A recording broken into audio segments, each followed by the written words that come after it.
Ladies on the committee, I want to thank you for the opportunity to speak here tonight regarding the EPA's plan to further regulate carbon dioxide emissions from coal-fired power plants.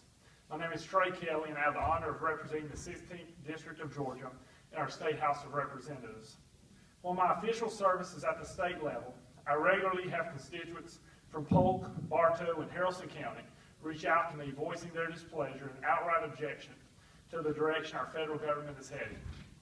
Many of their concerns stem from the excessive regulations which have been forced upon them. You see, the 16th District is filled with hardworking men and women who want the opportunity to provide for their family by going to work and putting in a solid day's efforts.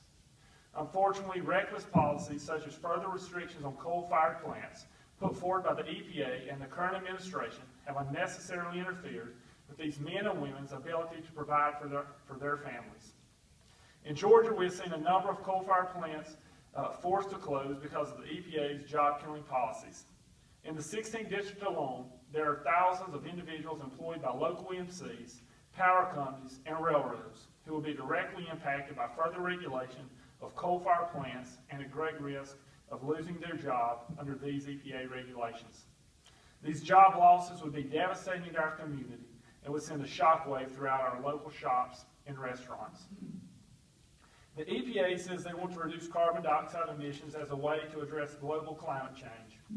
However, carbon dioxide emissions from all U.S. coal represents less than 3% of global greenhouse gas emissions, and U.S. power plants have already reduced carbon dioxide below 2005 levels.